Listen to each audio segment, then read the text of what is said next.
I can be quicker this time because I know what I'm kind of doing anyway. Do more tunnels. Anyway, we didn't actually discuss this in the first instance. I'm pretty sure there's a famous castle in England. It might be in Maidstone, where there's a tunnel system that was dug and then a counter tunnel system that was dug to intercept it.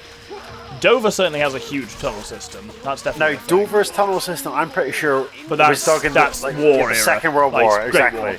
War. Here we go. Right, so the tunnelers are underground now. And once they're underground, you see these little lumps of ground that move towards. We'll actually rotate the camera so we can see this. They will move towards the walls. That's rad. Once they are underneath the wall, it collapses. They will collapse their tunnels.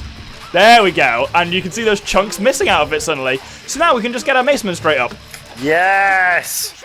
Well done, Doctor. Which is very cool. And now you'll have more. So that's how you're supposed to actually use tunnels. Now you'll have more troops to repel the inevitable counterattack. Exactly. There's a very famous story. So, Prince John, who is the younger brother of King Richard, the man I've been talking about very extensively on this podcast. Sorry, this YouTube video, this show. I would love to have a podcast if it wasn't right. Functionally, this is a podcast. You are correct. Well, Prince John, who's spoken about several times in the podcast, the younger brother of King Richard the Lionheart, who eventually will inherit and become the King of England, John the First.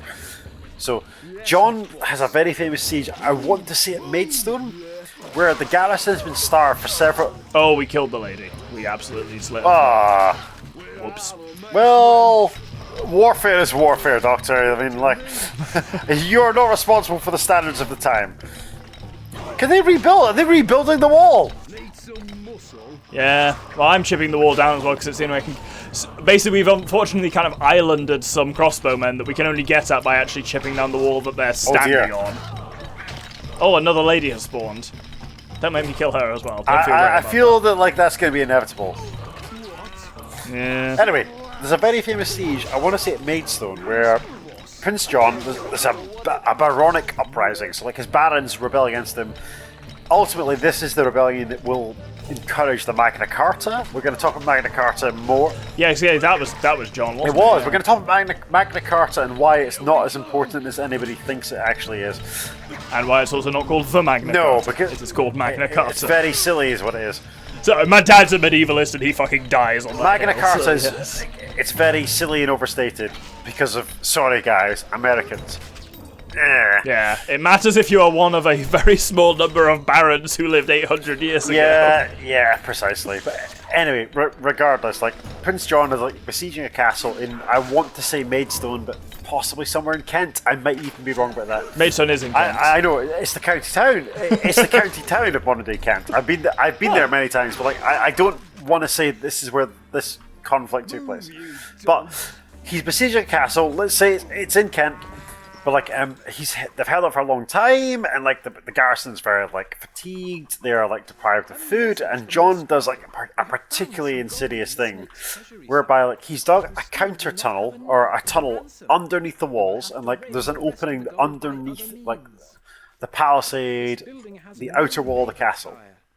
And instead of conventionally just bringing down the wall by way of wooden fortifications, so how this typically works, you dig under the walls, you put up wooden struts to hold the tunnel aloft, and then you burn them.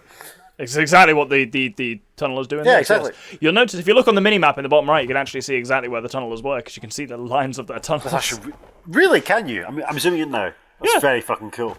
Oh my god, that's really cool! What John does in this situation, because tunnel warfare is nothing new. By the time John is about, we're talking, let me get this right. We're in the early 13th century, so Richard dies, I think, in 1199, 1198. I would have to look that up. But John comes to power in the very, very late 12th century into the 13th century. Yeah. So tunnel warfare is nothing new, but John is particularly sadistic.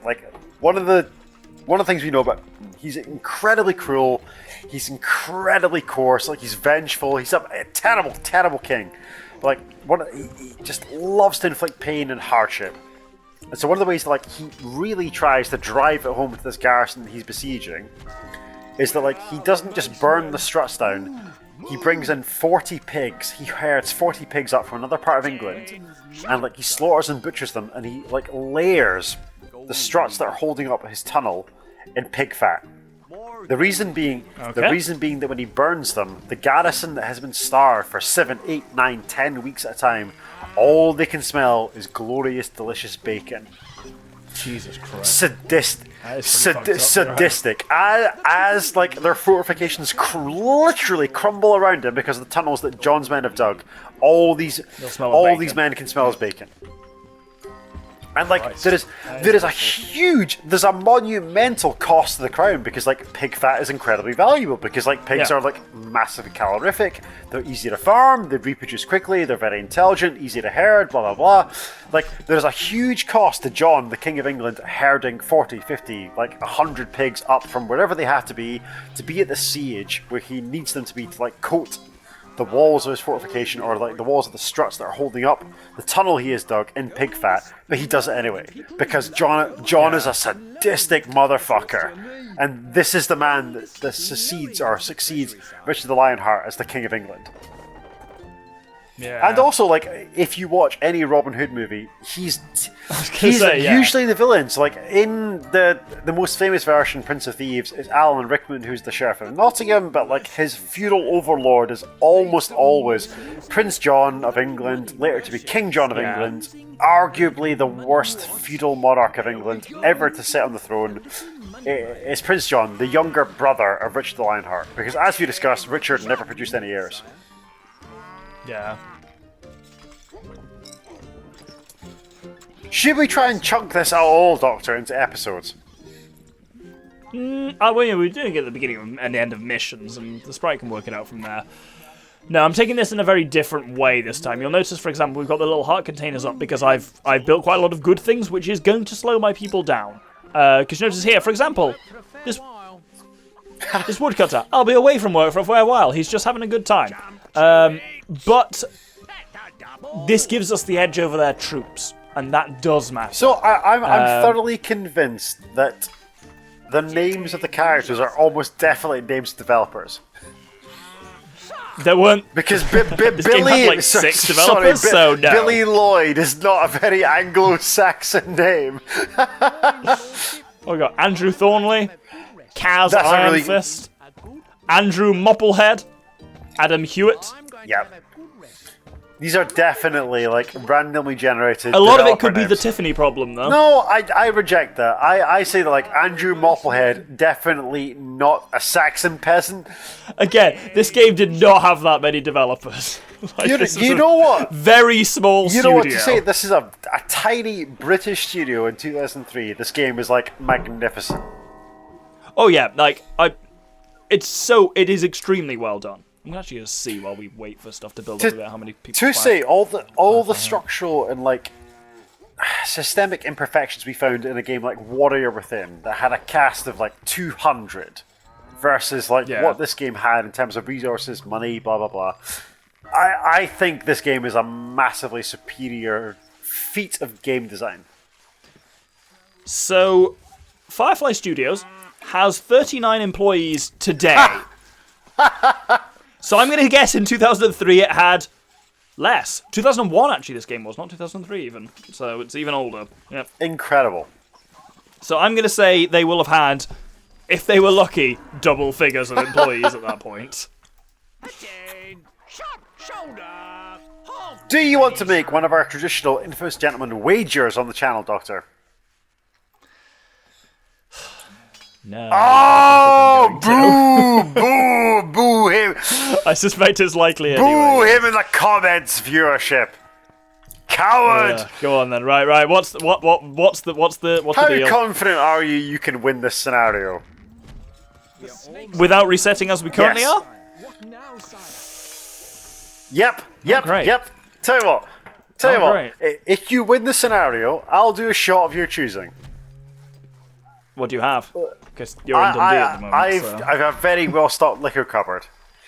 Of course you do. I of course, I'm drinking my favourite of Dima's vodka with a pickle, because of course I am. If you lose this scenario, which I'm banking on you doing, because I think for reasons I'm going to tell you in a moment, I think you fucked it. But like, when you fail the scenario, I would like you. When you confident bastard! God, you make it so easy to rise up against you. Oh, yeah, God. which is why I'd be a very, very poor king of England. But nevertheless, when you fail the scenario, I want you to do a shot at Cointreau. I don't know if we have Cointreau in. I assume we must because it's right. Cointreau, Gavin! Hang on, see. can you edit onto the screen at this moment? Like, I'm sure somebody can. A picture of a medieval knight cradling, instead of a shield, a bottle of Cointreau. Probably. Anyway, Doctor, do you accept my terms? Yeah, fuck it. It's a Wednesday. Let's go for it. We're both off tomorrow. You know that. Yeah, that's true. It is a Wednesday, but we are both off work tomorrow. Because otherwise, this would be insane. I mean, it's always insane, Doctor. Anyway, viewership, we haven't done a call to action. If you are enjoying, like, share, subscribe. Who knows how this is being cut? But we love you. We do love you. And like, if you're enjoying this show of medieval history, please, please, please go back and watch both our Warrior Within series, which is really good, if we don't say so ourselves. We talk about lots of the same things. And you can also go back and watch our Infamous Gentleman Play D&D series, which has never, ever gotten as much views. It's a big time commitment, but like, honestly, I think it's maybe the best thing we've ever produced. A lot of money, time, and effort went into it. I think it's better than Critical Role, because like, honestly, wow. Yep, I'll say it. Bold. Because lots of the professional voice actors in Critical Role have no idea how to play D&D. Get fucked, Matt Mercer. Yeah. Oh, no, sorry. Too busy voicing Ganondorf. Sorry, I'm not comparing myself to Matt Mercer because I'm not a professional voice actor. But nevertheless, a lot of the cast of Critical Role has no idea how to play D&D. And it's annoying how it has led to the thing where a lot of people nowadays think you have to be all in on the voice acting in order to play D&D, which does kind of damage it. It's very unfortunate, and I say that as someone who actually is very good at voice acting and who loves Critical Role and who is very, very good at mimicking that style. But like, I was doing it before I knew Critical Role existed. It's unfortunate that that's now the new gold standard, because even in my own experience, it puts a lot of people off playing D&D. You know what? We should maybe do this on the channel. We should maybe do like a D&D sit down discussion about how you can actually start playing and evolve your own Dungeons & Dragons game. Maybe I'll leave it down to you. Tell us in the comments, viewership, if you would like the Doctor, the Sprite and I, maybe the Dragon, maybe the Stag, maybe the Boy, like, who knows? Like, if you want us to sit down and talk about how you could start your own Dungeons & Dragons game, which, like, a game very dear to our hearts, we can do that, but, like, let us know in the comments. Yep, absolutely. Look at that, Doctor. Clear call to advertising, clear call to action. Move, you dogs. I might do a horrible burp, I'm very sorry. I want you to... Sprite, edit this out. Oh, horrible! How dare you just burp like that? I hate this. I hate burping. Let it flow through you. You terrible, terrible bastard. Can you zoom out? Well, when you got control of the battle situation, like, let me see the fortress, because the fortress looks... This looks fucking rad, Doctor. That's incredible. Yeah, we're doing pretty good at the moment, I will say. The combat bonus we're getting, like the plus like 25% fighting bonus, is and the fact that we can tax people more for having a lot of this stuff. We are doing well. We need to build gold up. Like, this is the thing, like, the snake's attacks are just constant and it'll just keep fucking going until we get enough gold. Annoyingly, I'm having to spend a lot of gold to build fucking Tanner's workshops, to build macemen and crossbowmen to repel the snake's raids. So, like, you end up in there's a bit of a kind of, like, reverse hate loop thing going on, but... To be fair, like, what you're doing differently on this playthrough, so if you zoom in, like, so the viewership can see, you get many little icons and, like, graves, and, like, I assume those contribute to... These are all the good things, yes. Hence why everyone's got 5 heart containers. Again, which is why all of this contributes to the overall spread of Christianity across Europe. Because, like, it unites, it unifies, it improves succession, blah, blah, blah. I very rarely use bad things, which is the opposite, but they're quite interesting as well, for making everyone work much faster at a cost of popularity. I am honestly blown away as to how detailed, intricate, and populated this fundamentally very basic game is. This is absolutely. This is elegant and beautiful. Yeah, I love this game. I love this game.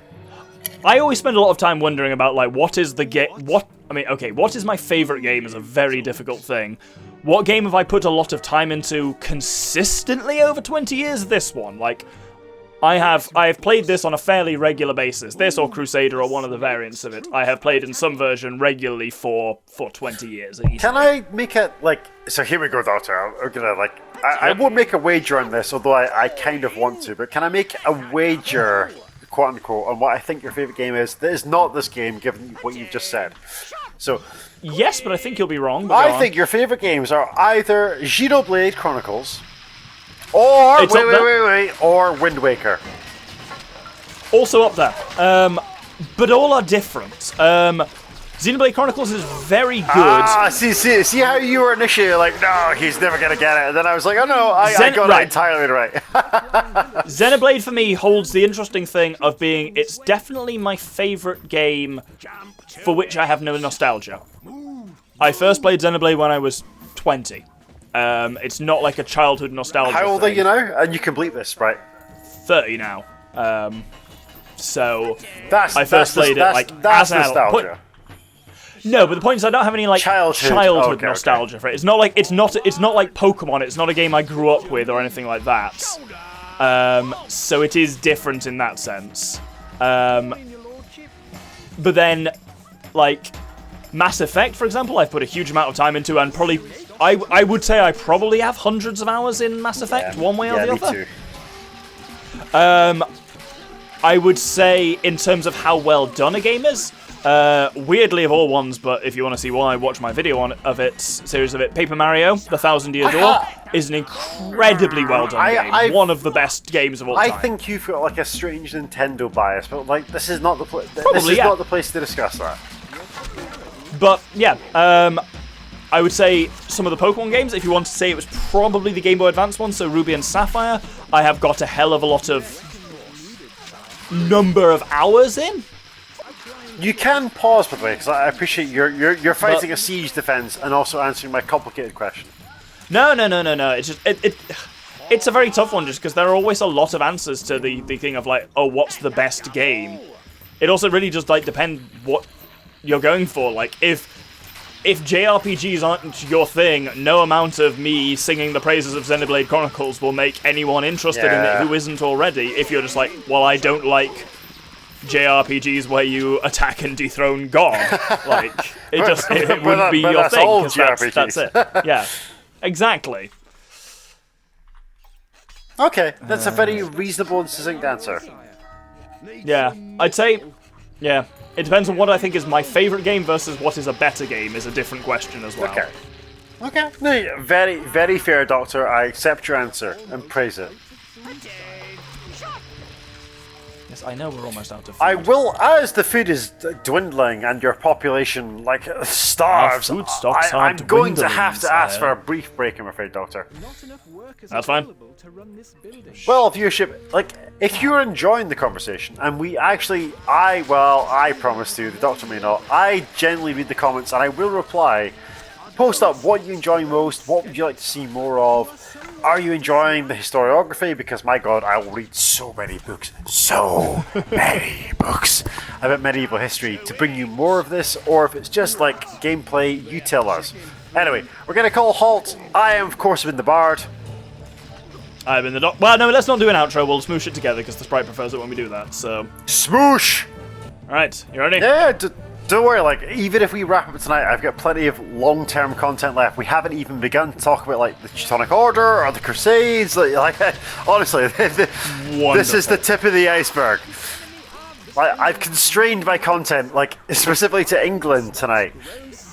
Yes, I mean, there will be quite a lot of that in general. But yes. In the words of, like, Dennis from Always Sunny in Philadelphia, I haven't even begun to peak. Oh, what are these fucking laddermen doing here? Fuck off. What's your business being here? You actually built a very like solid settlement here, Doctor, which I can only applaud. Oh yeah. I will remove you yet. And like And- to those members, Wait for it. I'm waiting. Come on, game. Hey! Deus Vult, Doctor! Deus Vult! So, I will admit I've been a jebby little bastard. The You moment have been a admit- jebby little bastard! The moment you announced the wager, Dick. what I said, what I realised to myself was like, you know what? You're thinking about the game and stuff like that, but I know, what I knew is that mission was just about getting enough gold. And I couldn't see that or couldn't interpret that, but like, I assume you are most of the way there. I had a shit ton of resources that I was held onto, so I just sold all of them. So I You sold a shit ton of stone, a shit ton of wood, and a shit ton of iron, and just crossed that threshold immediately. You're a massive swinging dick, but I'll still. You know what? So, right, I had to do a quadro shot. What do you have to do, Bard, if you were to lose the bet? We didn't discuss that. You know what? As my clear feudal overlord, you can determine that. And like, I have basically anything in this house. Oh, what do you hate? I've got whiskey, I've got vodka, I've got gin, I've got wine. Don't maybe open a bottle of wine because that'd be terrible for one shot. No, yeah. I don't think. With me not being there, I know you on your own. You're not going to drink a bottle of wine. I think there is tequila. I mean, Oh, a shot of tequila would be right, good. fine. If we're going to tequila, you know what? I'm gonna have to temporarily hang up my headphones. I'm gonna be back momentarily with tequila. Can you keep the recording rolling at a suitable, like? Oh, 100% I can. well, Don't well. worry. I can keep the recording going all fucking night for this. Well, my lord, my good feudal English overlord, you son of a bitch. I'm gonna go and like fetch some tequila, which, by the way, is Oh, who made the deal, Bard? Who made the deal? You signed the Act of Union, didn't you? The act of union is an act of treachery. Anyway, like I'm going to go and get like a shot of tequila, but like you of all people should know, Wonderful. like. For anyone who's interested, like the only tequila I've got is like the Dwayne the Rock Johnson's tequila, the Terramana, which by the way is delicious. But like, give me. Yep. We'll just let the rest of the episode, the plot play out, and then you can do your shot. Well, Because we have raised, as you would say, a king's ransom. I hate you. You know what? Like, I hate you so much that when I was given the option, this isn't even the Rock's tequila. This is my lesser but still pretty good tequila. So. Oh, the peasant tequila. Oh. Chin Chin, I hereby swear fealty to my feudal overlord. Apparently, that's the doctor, so... Well, the snake has sweared allegiance to us, but next episode we'll be moving on his final domain in Anglesey and North Wales. Well, there we go. Salut. How is the tequila?